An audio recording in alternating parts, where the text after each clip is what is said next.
Hey everybody! Today our science activity is pretty simple. You are going to look at each event picture. There are 4 of them.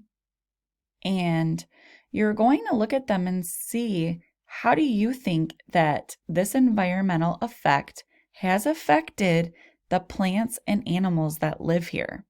So let's go ahead and look through them. We have an earthquake. So how has that affected the plants and animals that live there? Then we have pollution. So really look at that. How do you think that that is affecting the plants and animals that live here? Next, we have deforestation. So cutting down all these trees.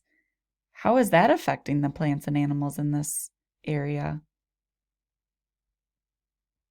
And a drought.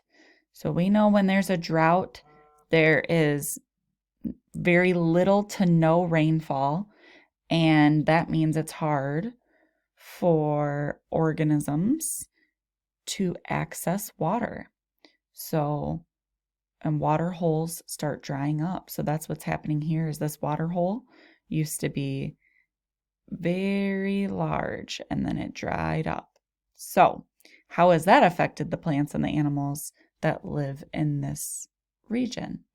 So you guys are going to take a look at each one of these, and then I would like for you to just write. I'm going to upload these into Seesaw, so just make a little note. Use the text box feature, make a note of how you think that each one of these environmental effects has impacted the animals and the plants that live there. So you're going to have to make sure you write it on each page. So you need to write on the earthquake page, the pollution page, deforestation page, and the drought page.